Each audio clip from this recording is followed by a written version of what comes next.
Good evening friends, welcome again. आज बात करेंगे क्रोन्स डिजीज की। क्रोनिक इन्फ्लेमेटरी डिसऑर्डर है जिसको इन्फ्लेमेटरी बाउल डिसीज भी बोला जाता है। इन्फ्लेमेटरी बाउल डिजीज दो किस्म की होती है, क्रोन्स डिजीज और अल्सरेटिव कोलाइटिस। तो अभी आज बात करेंगे क्रोन्स डिजीज की। इसके कारण क्या होते हैं, शरीर के अंदर क्या डिस्टर्बेंस होता है, इससे क्या नुकसान हो सकता है, कैसे लक्षण आते हैं, इसको पता कैसे करना है, इसका इलाज कैसे होता है और इसको हमेशा के लिए ठीक कर पाएंगे कि नहीं, क्या क्या दवाइयाँ चलती, इस सब से संबंधित जितने भी विषय हैं उस पर मैं आप लोगों को जानकारी देने की कोशिश करता हूं इस वीडियो के माध्यम से।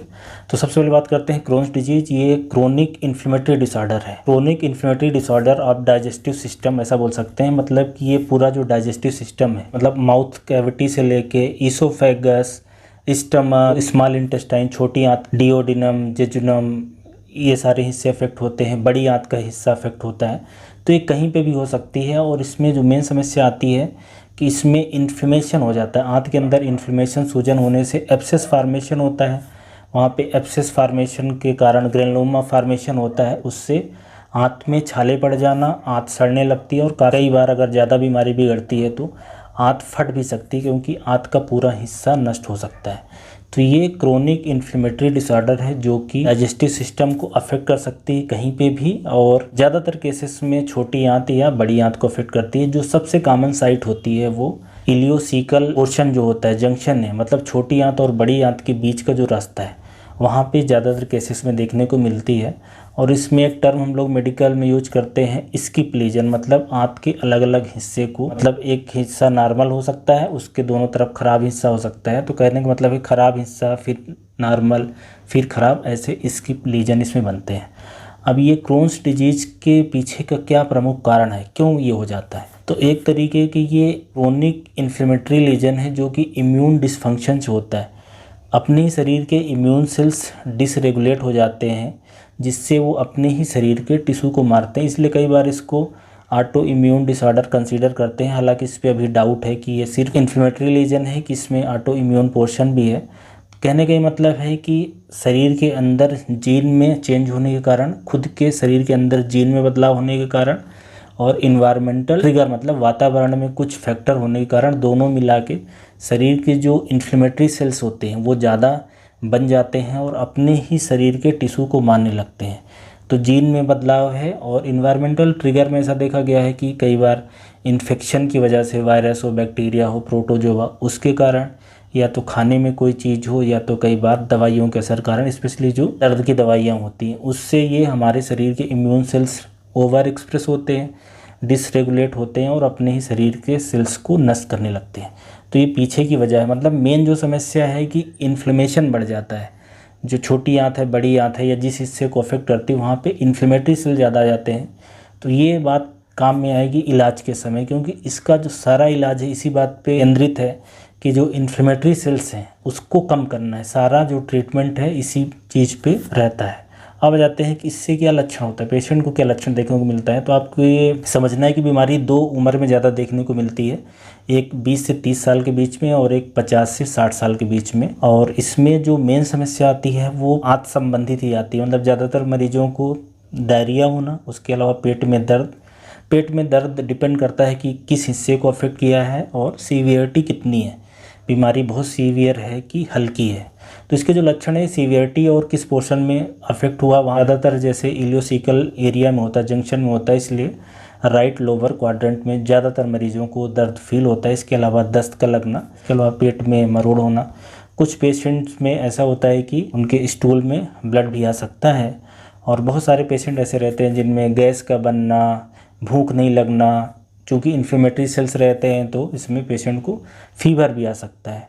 तो फीवर हो गया, भूख नहीं लगना। इसके अलावा चूँकि ये आंत के अंदर ही बीमारी होती है तो लंबे समय में न्यूट्रिशनल डिफिशियंसी होने लगती है। मतलब जो आप खाना खाते हो वो खाना शरीर के अंदर आपके नहीं जाता, क्योंकि आंत खराब है। इससे पेशेंट को खून की कमी हो जाती है, आयरन की कमी है, विटामिन B12 की कमी है, दूसरे न्यूट्रिशन की कमी है, प्रोटीन की डिफिशियंसी हो जाती है, जिससे वज़न कम हो सकता है। इसके अलावा काफ़ी सारे लोगों को हड्डियां कमज़ोर होने का खतरा रहता है, क्योंकि कैल्शियम एब्जॉर्ब नहीं हो पाता। तो एक ऑस्टियोपोरोसिस भी इसमें देखी गई है। तो इस तरह के पेशेंट्स में ज़्यादातर लक्षण आते हैं, मतलब कि दस्त से संबंधित, पेट दर्द से संबंधित और शरीर कमज़ोर, बुखार आना। क्योंकि इन्फ्लेमेटरी सेल्स हैं इसलिए पेशेंट को बुखार भी आता है। स्पेशली ये जो लक्षण है ये एक्टिव फेज जब रहता है, मतलब बीमारी जब एक्टिव फेज में रहती है, इन्फ्लेमेटरी सेल्स बड़े रहते हैं, तब ये सिम्टम्स आते हैं। जब बीमारी लो रहती है, एक बार इन्फ्लेमेटरी सेल्स सबसाइड हो जाते हैं, तो ये सारे लक्षण खत्म हो जाते हैं। इसके अलावा इसमें एक्स्ट्रा इंटेस्टाइनल भी लक्षण आते हैं, मतलब आंत के अलावा भी शरीर के दूसरे हिस्सों में लक्षण रहते हैं। जैसे कि स्किन है, जो स्किन है उसमें नोडुल्स बन जाना, या स्किन में अल्सर बन जाना, मुंह के अंदर छाले पड़ जाना, जो जॉइंट्स हैं उनमें अर्थराइटिस हो जाना, किडनी के अंदर स्टोन हो जाना, लीवर के अंदर इन्फ्लेमेशन हो जाना, आँख के अंदर इन्फ्लेमेशन हो जाना, यूवेटिस वगैरह। मतलब स्किन है, आँख है, जॉइंट्स है, इसमें इन्फ्लेमेशन होना, लीवर के अंदर और गॉल ब्लैडर के अंदर इन्फ्लेमेटरी चेंजेस हो सकते हैं, और किडनी के अंदर स्टोन हो जाना। तो मतलब आँत के बाहर भी काफ़ी सारे लोगों को इस तरह की समस्या आती है। परसेंटेज अलग अलग है, कुछ जो मैनिफेस्टेशन मैं बता रहा हूँ 10% लोगों में आते हैं, कुछ 20 में आते हैं, कुछ 50% तक पेशेंट में हो सकते हैं। तो अलग अलग पेशेंट में अलग अलग तरह के लक्षण आते हैं। तो ये हमने समझ लिया कि क्रोन्स डिजीज में पेशेंट को इस तरह के लक्षण आते हैं। अब इसको पता कैसे किया जाए कि किसी को क्रोन्स डिजीज है कि नहीं, क्योंकि आप समझ गए होंगे कि जैसा मैंने लक्षण बताया है कि पेट में दर्द होना, दस्त लगना, वजन का कम हो जाना, भूख नहीं लगना, ये पेट संबंधी और सारी बीमारियों में हो सकता है। जैसे कि पेट के अंदर इन्फेक्शन हो सकता है, या आंत के अंदर डायवर्टिकुलाइटिस है, कुछ कैंसर के भी मरीज हो सकते हैं, कुछ आंत में और ऑटोइम्यून बीमारियां होती हैं, सीलियक डिजीज हो जाती है। तो आंत में, छोटी आंत में, बड़ी आंत में बहुत सारी ऐसी बीमारियां हैं जिनमें इसी तरह के लक्षण आते हैं। तो किसी को क्रोन्स डिजीज है कि नहीं है, ये कैसे पता किया जाए? तो इसके लिए काफ़ी सारे टेस्ट करवाने पड़ते हैं। खून में टेस्ट है, खून में तमाम तरह के टेस्ट करवाने रहते हैं। उसमें कुछ एक जो क्रोन्स डिजीज में पॉजिटिव टेस्ट आता है, अगर मैं उसकी बात करूं तो ASCA IgA टेस्ट होता है। ये क्रोन्स डिजीज के लगभग 80% केसेस में पॉजिटिव मिलता है। तो ब्लड में ASCA IgA या ASCA IgG टेस्ट ये कराए जा सकते हैं। इसके अलावा खून में हीमोग्लोबिन कितना है ये देखा जा सकता है, न्यूट्रिशनल डिफिशियंसी है कि नहीं, ये सारे कराए जा सकते हैं। इसके अलावा जो सबसे महत्वपूर्ण टेस्ट है वो आंत के अंदर या पूरा डाइजेस्टिव सिस्टम को देखना कैमरे की मदद से। तो जब अगर बड़ी आंत को देखना है तो उसके लिए कोलोनोस्कोपी है या सिग्मोइडोस्कोपी होती है, उससे देख सकते हैं। और अगर आंत के ऊपर वाले पोर्शन को देखना है, मतलब मुंह से कैमरा डाल के, तो उसके लिए एंडोस्कोपी होती है, उससे देखा जा सकता है। या आजकल कैप्सूल एंडोस्कोपी होती है, जिसमें कैप्सूल की तरह कैमरा होता है, उसको डाल देते हैं और वहाँ से इमेज खींच के दिखा देता है। तो ये एंडोस्कोपी की जांच है। और एंडोस्कोपी में अगर कोई समस्या दिखती है, कोई छाला दिखता है, सूजन दिखती है, घाव दिखता है, तो वहाँ से टुकड़ा ले सकते हैं, तो उसको बायोप्सी बोलते हैं। तो बायोप्सी में फिर और अच्छे से पता चलता है कि इसमें किस तरह के बदलाव हैं, या कोई दूसरी बीमारी है कि क्रोन्स डिजीज है कि नॉर्मल है कि कैंसर है, वो सारा बायोप्सी से पता चल जाता है। तो ब्लड टेस्ट हो गए 1-2, बायोप्सी की जांच हो गई, एंडोस्कोपी की जांच है। किसी को इससे कोई समस्या आ रही, कॉम्प्लिकेशन है, उस केसेस में एक्सरे की जांच है, या CT स्कैन, MRI, इसकी भी मदद ली जा सकती है। और स्टूल में टेस्ट है। स्टूल में भी काफ़ी तरह की बदलाव देखे जाते हैं, जैसे कि स्टूल में RBC देखना है, पस्सिल देखना है, ओवा सिस्ट देखना है, पैरासाइट देखना है, जो कि दूसरी बीमारियों को रूल आउट करने में भी काम आता है। और इसमें भी मदद मिलती है कि ये क्रोन्स डिजीज होगा कि नहीं। और इसमें स्पेशली एक और टेस्ट किया जाता है जो बेसिकली क्रोनिक इन्फ्लेमेटरी लीजन है हाथ का कि नहीं, वो देखने में मदद मिलती है, जिसको हम लोग बोलते हैं फीकल कैल प्रोटेक्टिंग टेस्ट। ये स्टूल में देखा जाता है। तो अगर किसी को क्रोन्स डिजीज है उस केसेस में ये बढ़ा हुआ मिलेगा। तो कहने का मतलब है कि डायग्नोसिस एकदम आसान नहीं, कोई एक जांच से नहीं पता चलता, बल्कि पेशेंट का लक्षण और साथ में 6-7 तरह की जांचें, उसके बाद कंक्लूजन पे आ जाता है कि इनको क्रोन्स डिजीज है कि नहीं। मतलब डायग्नोसिस कई बार काफ़ी कठिन हो सकती है। तो ये हो गया टेस्ट। अब आ जाते हैं इसके इलाज को कि इसके लिए क्या इलाज करना है। तो जैसा मैंने शुरू में बताया कि इसमें समस्या है, इन्फ्लेमेशन ज़्यादा हो जाता है, शरीर में इन्फ्लेमेटरी सेल्स ज़्यादा बढ़ जाते हैं। और ये भी हमने देख लिया कि इसका जो कारण है वो जीन में बदलाव कारण है, और इन्वायरमेंटल फैक्टर, मतलब शरीर के अंदर खुद ही समस्या है। तो इस बीमारी का 100% क्योर नहीं, मतलब किसी दवाई से या किसी और तरीके से इलाज करने के बाद अब पूरी ज़िंदगी ये बीमारी नहीं होगी, ऐसा नहीं कहा जा सकता है, ऐसा नहीं कह सकते। बीमारी का जो सिम्टम्स है कंट्रोल हो जाता है, कंट्रोल रहता है कुछ सालों तक, फिर दोबारा हो जाता है, फिर कंट्रोल हो जाता है। तो ऐसा ये चलता रहता है। तो इसमें जो मेन ट्रीटमेंट रहता है, इन्फ्लेमेटरी सेल्स को सबसाइड करना रहता है दवाइयों के द्वारा। तो इसमें 3 तरह का इलाज है। एक तो दवाइयों का है जो बेसिकली इन्फ्लेमेटरी सेल्स को कंट्रोल करती हैं, वो काफ़ी तरह की दवाइयाँ हैं। दूसरा, अगर किसी को कोई कॉम्प्लिकेशन आ रहा है, स्पेशली अगर पूरी आंत सड़ गई है, आंत फट गई है, या फिस्टुला फॉर्मेशन हो गया है आंत के अंदर, या ऑब्स्ट्रक्शन हो रहा है, तो उस केसेस में सर्जरी से उस हिस्से को हटाना पड़ेगा। तो दवाइयाँ इन्फ्लेमेशन कम करती हैं, सर्जरी से जो ऑब्स्ट्रक्शन वगैरह है, जो आंत सड़ गई है, फिस्टुला फॉर्मेशन, उसको करेक्ट किया जाता है। और तीसरा जो इलाज है वो खाने का है कि आपको सही खाना सेलेक्ट करना जिससे आंत में इन्फ्लेमेशन, सूजन कम हो।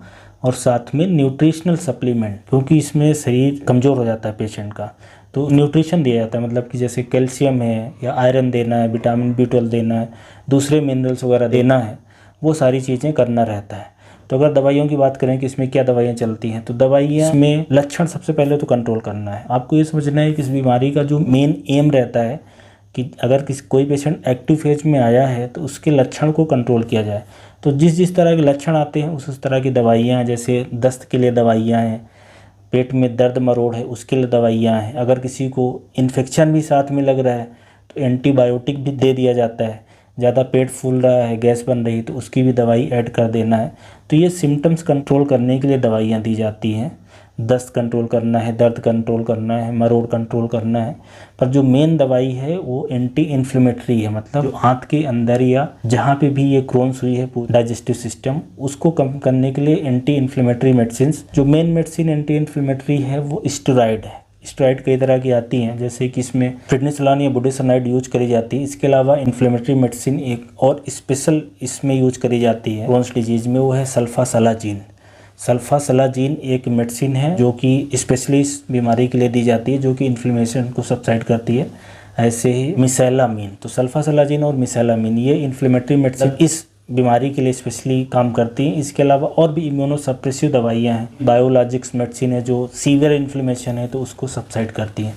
तो कहने का मतलब है कि एंटी इन्फ्लेमेटरी मेडिसिन काफ़ी तरह की आती हैं, जो कि डिपेंड करता है कि कितना ज़्यादा ये समस्या है। एंटी इन्फ्लेमेटरी दवाइयाँ इंजेक्शन के रूप में भी आती हैं जो दी जा सकती है। किसी को बहुत ज़्यादा समस्या है, ज़्यादातर केसेस में ये खाने की टैबलेट्स रहती है जिससे बीमारी कंट्रोल हो जाती।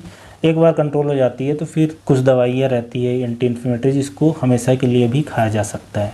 तो दवाइयाँ हो गई जो कि बेसिकली लक्षण को कंट्रोल करती हैं और इन्फ्लेमेशन को कंट्रोल करती हैं।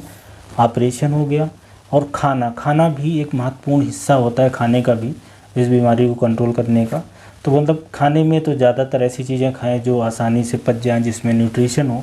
बाहर की चीज़ें ज़्यादा ना खाएं, तली भुनी, तेल मसाला, इस तरह की चीज़ों को अवॉइड करना रहता है। न्यूट्रिशनल सप्लीमेंट जिसमें काफ़ी तरह की मल्टीविटामिन, मिनरल्स, प्रोटीन वगैरह दी जाती हैं।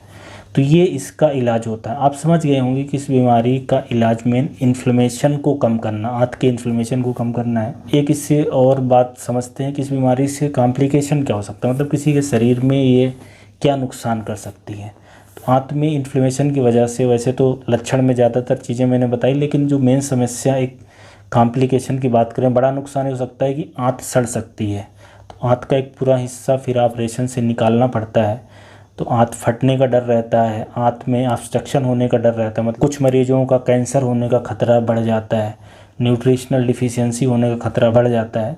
तो ये सारे कॉम्प्लिकेशन इस बीमारी से हो सकते हैं, इसलिए इसका इलाज करवाना चाहिए। तो ये क्रोन्स डिजीज जो कि इन्फ्लेमेटरी एक बीमारी है जो डाइजेस्टिव सिस्टम की, उससे संबंधित लगभग जितनी बातें हो सकती थी वो मैंने बताई। उम्मीद है कि ये बीमारी को समझने में हेल्प मिलेगी।